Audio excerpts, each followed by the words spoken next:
내 이름은 이주인 시게오. 질서의 등을 돌리고 무법지대에서 정의를 실현하는 고문 소믈리에다. 현대 사회에는 반드시 지켜야 하는 규범이 존재한다.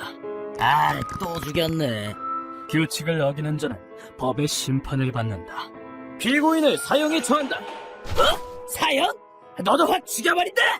이는 사회 질서를 지키기 위해 필요한 제도이다. 법망을 빠져나가려는 자들도 존재하니. 아이, 골치 아프게 됐군. 급성 중독이야. 너무 많이 먹였나 보고. 저리 부탁하지. 아, 시체 두고 처리하는 게 쉬운 일이 아닌데. 3천 주시죠. 알겠으니 빨리 와주게. 재미 좀 보셨겠습니다. 그참 부러워라. 빨리 치우기나 해!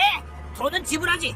사리사욕을 채우기에 급급한 놈들일수록 교활하게 법망을 빠져나간다. 하지만 범죄자들은 결코 죄에서 벗어날 수 없다. 예쁜 애들로 3명 불러놨다. 자네도 참 여전해. 찾았다. 범죄자 놈들. 일단 양쪽 아킬레스건부터 자르지. 따끔해요. 범죄자 아킬레스건이 멀쩡한 꼴을 보면 영 눈에 거슬리지 뭔가. 인간의 탈을 쓴 금수에게 끔찍한 고통과 절망을 주는 것. 살려줘! 제발 살려주세요! 범죄자는 끓는 물에 삶아야 제맛이지. 그것이 고문 소믈리에의 사명이다. 직업 특성상 종종 깊디 깊은 한을 지닌 사람들이 날 찾아오곤 한다. 잘 오셨습니다. 앉으시죠. 네. 의뢰인은 20대 후반으로 몹시 수척해 생기가 느껴지지 않았다. 어쩐 일로 오셨는지요? 사정을 설명해 주시겠습니까? 알겠습니다. 광대뼈가 튀어나온 얼굴은 병색이 완연했지만 그 눈은 무시무시한 한으로 가득 차 있었다. 의뢰인에게는 히토미라는 오래 사귄 약혼자가 있었다. 히토미를 죽인 그 자식을 지옥에서 고통받게 해주십시오! 생명을 깎아내는 듯한 혼신의 절규.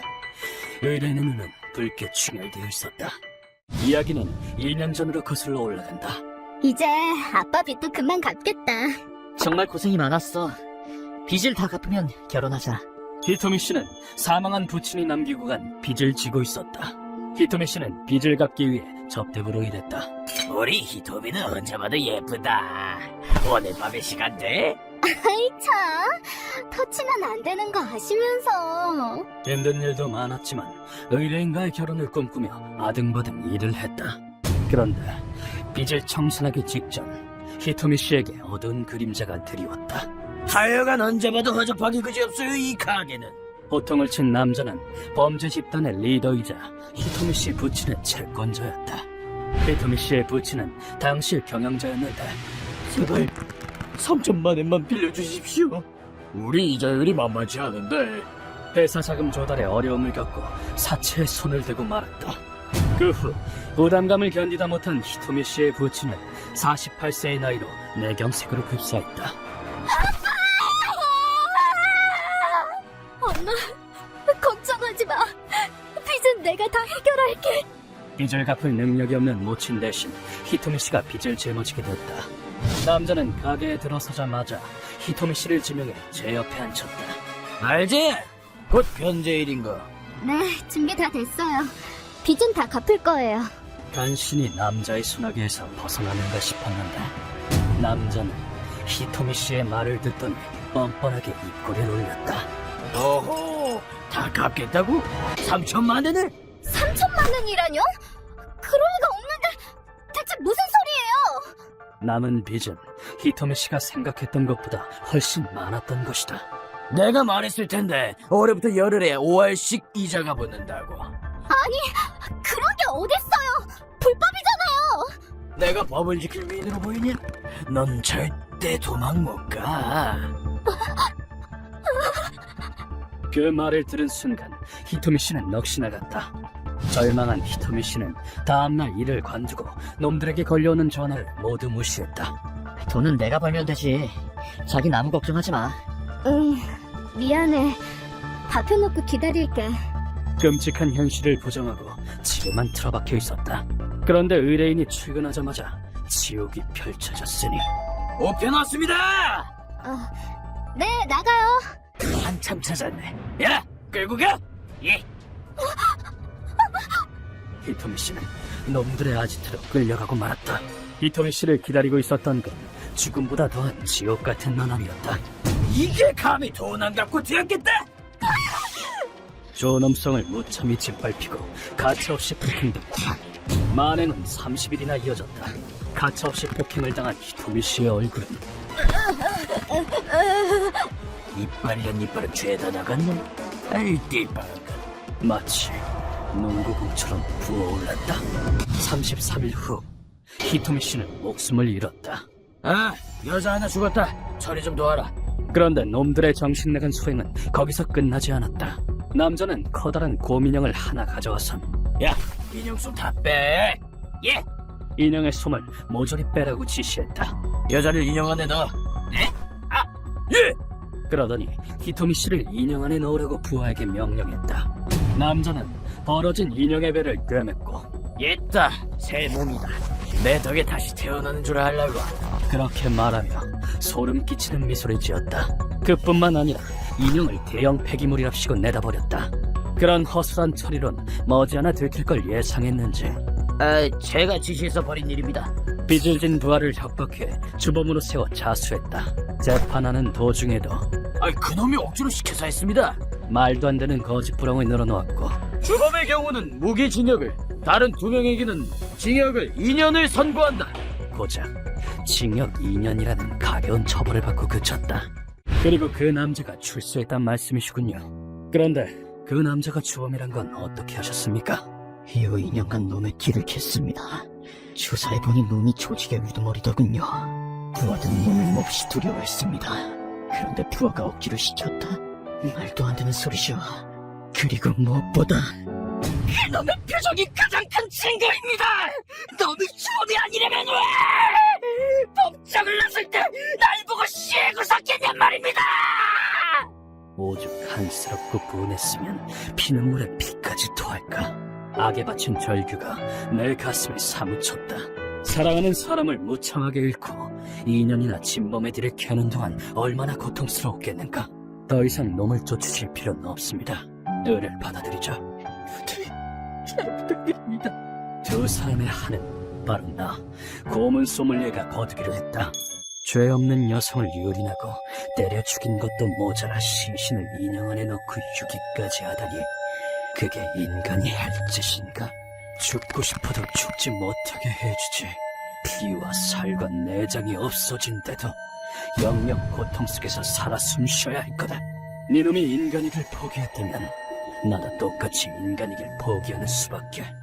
얼마 후 음지에서 활약하는 프로접대부에게 협력을 요청했다. 진범의 거처를 알아내면 되지? 부탁하지. 놈은 반드시 찾아올 거야. 남자가 자주 찾는다는 클럽에 접대부를 잠입시켰다. 그녀는 정재계의 괴물을 제 소나기에 넣고 굴리는 프로 중의 프로였다. 신입인가? 예쁜데. 오늘 밤에 우리 집 올래? 좋아. 근데 난 낮은 층에선 잠 못 잤는데. 교양미와 백치미를 넘나드는 연기력엔 혀를 내두르지 않을 수 없다. 아헤이, 걱정 마. 오빠네 플라티나 힐스 42층이야. 오빠 부자구나? 멋있다.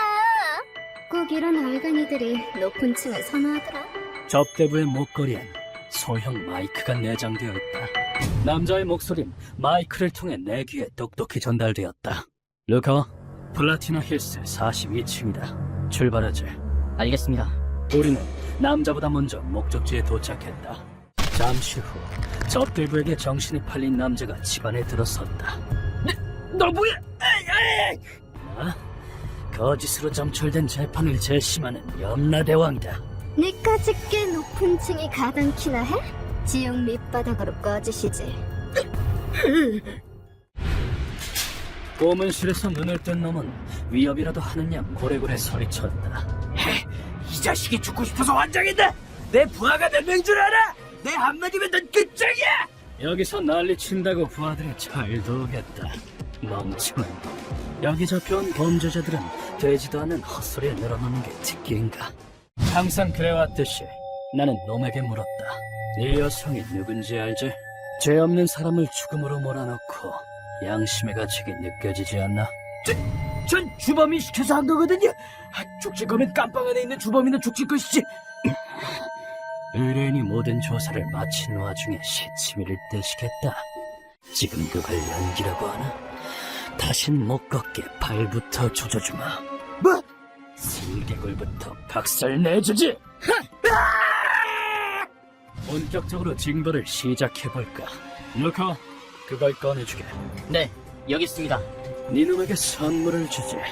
이게 뭔지 알겠나? 쉬잖아. 대체 무슨 짓을 하려고? 몰라서 묻나. 그 시꺼먼 뱃속을 텅텅 비워주겠다, 이 말씀이야. 이윽고나는 전용 호스를 강제로 놈의 항문에 뒤집어 넣었다. 이 고문은 직장 스코프로 1980년경 아르헨티나에서 시행되었다. 내장이 쥐들의 먹이가 되겠군. 내 배가! 군사 정권에 반기를 드는 자의 몸과 정신을 철저하게 파괴해 죽음에 이르게 하는 최악의 형벌이다. 쥐가 담긴 용기에 열을 가하면 어떻게 될 것 같은가? 열을 이기지 못한 쥐들은 호스를 타고 몸 안으로 진입한다. 뱃속에서 쥐가 설치고 있어! 곧 쥐들이 굶주릴 시간이군. 네 내장이라도 신나게 파먹겠지. 한 번에 10마리만 넣어도 내장은 순식간에 걸레짝이 된다.